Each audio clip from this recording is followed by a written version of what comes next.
Chapter 18, leadership. When we talk about leadership, leadership is the art of motivating people, motivating group of people to act towards achieving a common objective. That means an art of motivating a group of people to act towards achieving a common objective. That is what leadership is about. Yes. Okay, we'll move on. The distinction between management and leadership. Management has a number of functions. For example, managers, according to the management theory of N. should predict what will happen in the future, plan to achieve their objectives, organize resources, exercise command over staff lower down the hierarchy, coordinate day-to-day tasks, and monitor how well objectives are being achieved. That's according to N. Management or managers are those who organize resources. They are those who coordinate day-to-day activities. They are the ones who give commands to those that are below them. These are managers. Then Peter Drucker continues saying that managers are not just those who does what N. said. Managers and management continues to be part of those who motivate, who communicate, and give training to workers. I think it's clear. Yes. So there's the decision between management and leadership in an organization. Managers are leaders because of the roles they play. Others, however, suggest the leader are not necessarily the same as managers. So what they're trying to tell us is that managers, they work, but not all the managers that we have are leaders, but all the leaders are managers. Yeah. So leaders may perform the same function as managers, but in addition, they may do some or all of the following. One, leaders can be visionaries. When we talk about being visionary, that means they know where we want to go to. They know where we are going to and how to get there. That's what vision is about. Yes. Two, leaders tend to be good at carrying through the process of change because they understand the starting point and the end point. For leaders, they are leaders, so they know that things will change. They are always prepared for changes. Yes. Because they understand where it started from and where it should end. So the process, where it started is not going to end there. That means something has to change. There's going to be process. And this process will have an end point. So they always wait for that to happen. This is why we call them leaders. Yes. Leaders are often excellent at motivating those around them, allowing them to perform at their best.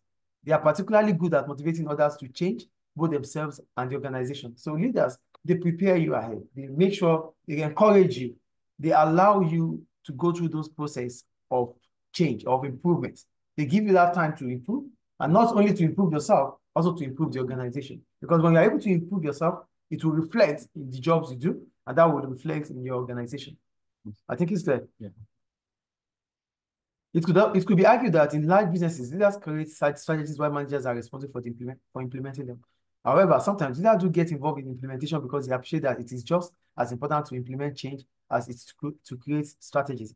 In small businesses, leaders often have the skills to both create and carry out strategy. In large businesses, leaders are in charge of coming up with strategies needed. The managers will implement them. But most of the time, leaders also want to manage because they know that if we are strategizing, in as much as we are strategizing, we should also be part of it because we are leaders. We said as leaders, a leader is a person who tells us what to do, right? Yes. Guide us how to do it to achieve a goal. So if we are telling them what to do, we have to be part of those that get it done. So that means we don't only strategize, we also be part of those that implement it. Implementing. So that's what they're saying, that sometimes leaders are also part of those that implement. They do not only strategize, they also implement. I think the point is clear there. So that takes us to the characteristics of leaders. One approach to finding out what makes good leaders is to identify the qualities, the features, the traits they have. One, effective leaders have a positive self-image backed up with a genuine ability and realistic ambitions. This is, when we talk about self-image, we're talking about their personality. What they carry along, they have positive vibes. So their personality is always positive. So they believe everything that comes to them, they see positivity in it. That is how their personality is like. So their reputation, they have good reputation because their personality is always positive. The vibes around them is always positivity. That's the first thing. So leaders need to be able to get the core of a problem and have the vision and commitment to suggest radical solutions. So whenever the problem arises, it is the duty, the work of the leader. That's why it's part of them. It is built in them that they find solutions. They know how to find solutions to problems. The third one, Studies of leaders in business suggest that they are experts in particular fields and well-read in everything else. So for leaders, they are people that they are specialists, but they also have knowledge about everything around them. They have their own expertise, but not only that, they also have knowledge about virtually everything that happens. So I'm a business teacher, economics and accounting teacher, but I know other subjects too. So as a leader, you should know other things so that you will be able to know how to put the right person at the right position. Yes. Do you understand? Yes. So they know, they have their experts, they have their expertise, but they are also well-read in all aspects. So that makes them they are well-read in everything around them. So they know more. Is it clear? They have knowledge about that. They have knowledge about the whole situation. Yes. Though they have their own skills, their expertise, which is their strong point, but they don't have weakness in other aspects. Leaders are often creative and innovative. They tend to seek new solutions to problems, make sure that important things are done, and try to improve standards. So leaders, they come up with new ideas. They have to. So for them to remain relevant, they need to always come up with new ideas, because every now and then there's going to be a problem.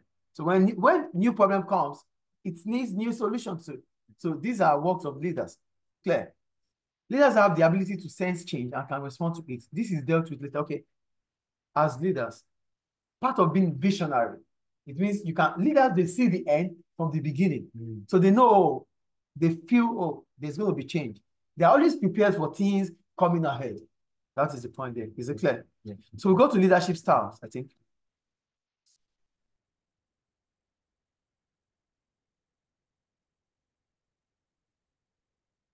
Yeah, leadership styles. When we talk about leadership style, we're talking about different methods used in terms of leadership. Successful businesses often have very good leaders. However, the style of leadership adopted by individual leaders will be very different. Some of the most common ones are this one. We have autocratic. For autocratic, as a leader, you need to adopt a style. So the kind of style you adopt will explain or will define the kind of leader you are. So if you have adopted an autocratic system, that means you're an autocratic leader. So who's an autocratic leader? An autocratic leader is that leader that sets objectives and expects others to follow. You have to, it makes instruction or she makes instruction, then you follow without saying no or stuff like that. Yes. So therefore, they said an autocratic leadership style is one where the manager sets objectives, allocate tasks, and he sees that instructions are obeyed. So you just have to obey. Clear? In the next paragraph, autocratic leadership may be needed in certain circumstances. So not all situations that you'll be able to use autocratic leadership. Maybe in the army, yes. In the army, obey the last order or something like that. So in the army, yes, but not all situations that warrant it to be autocratic. In some situations, you can be autocratic. Then we have paternalistic leadership. For paternalistic leadership, it's similar to autocratic, but what makes them different is this. In paternalistic leadership, they make decisions, they give orders, they expect you to follow. But what they do, paternal means like fatherly. So all they do is they make sure that the welfare of their subordinates, they care about the welfare of their subordinates. So they put their subordinates into consideration also. That's why we call them paternalistic. Clear? Yeah. It's similar to autocratic. They make decisions to which they expect you to follow. But in the course of doing that, they also put into consideration, they check on you. If everything they want you to do, you can do it. They check up on you. Okay. Yeah, the example, like, I want you to do things. Oh, get those things done. Okay. I won't look back. I'm expecting you to get it done. That's autocratic. Get those things done. Are you sure you can do it? Do you need anything to help you out? This is paternalistic. So that is like a command. It's command. Both of them are commanding because they expect you to do it. But for paternalistic, they have interest in how you carry on with things. They check up on you. Is it clear? Then we have democratic leadership style. For democratic, what is democracy itself? The government of the people, for the people, by the people. So this means they put people into consideration. They don't just take decisions. They take decisions, but into consideration, people are there. So let's read. A democratic leadership style encourages involvement in decision making. Democratic leadership style can be persuasive or consultative.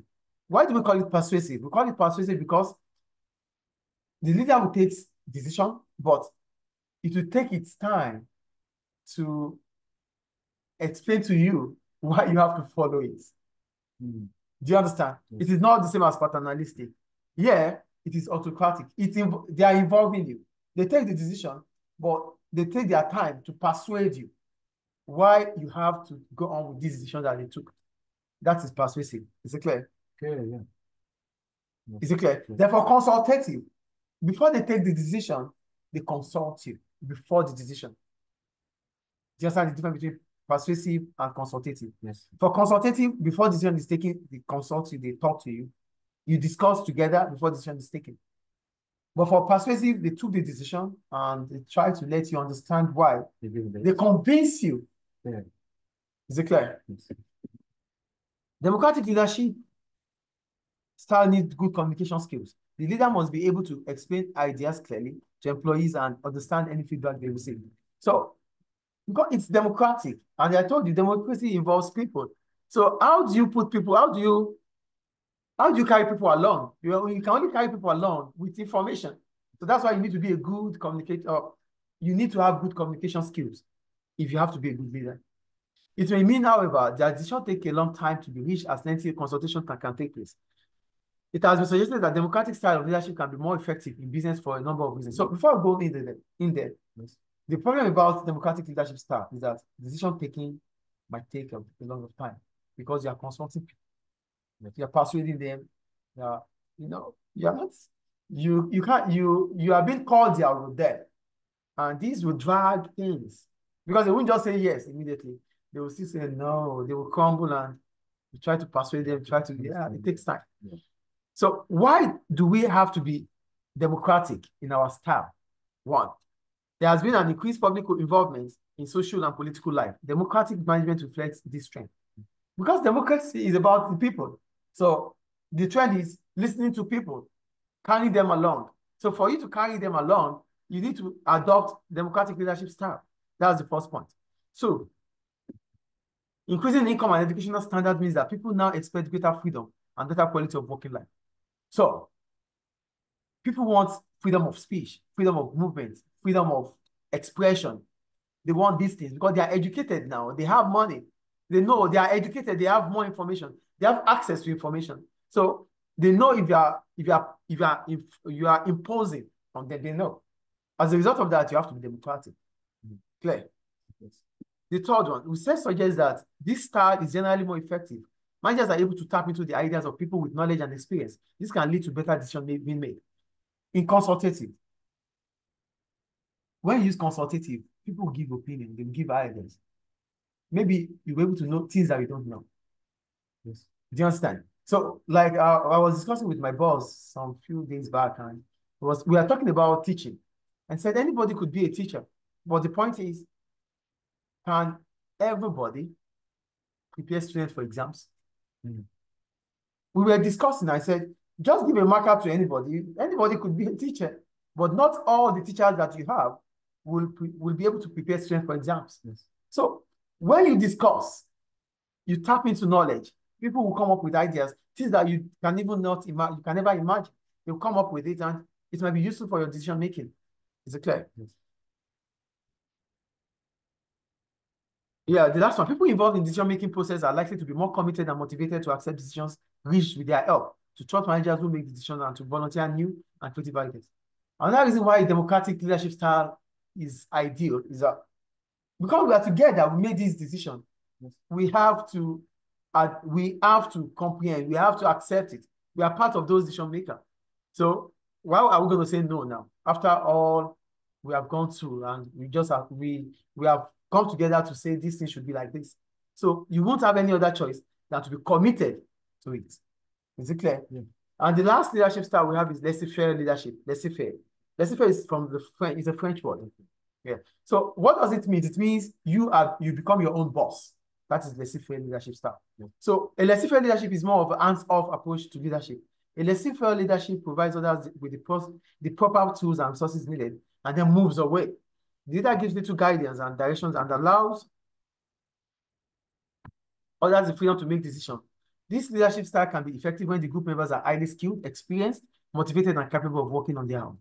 However, it is not ideal in many situations. This is particularly the case if others lack the experience or knowledge needed to complete the tasks or make decisions. Also, some people are not capable of setting their own deadlines or managing their own projects. Some people are in the group may also lack the motivation needed to get certain tasks done on time. Some people usually need an extra push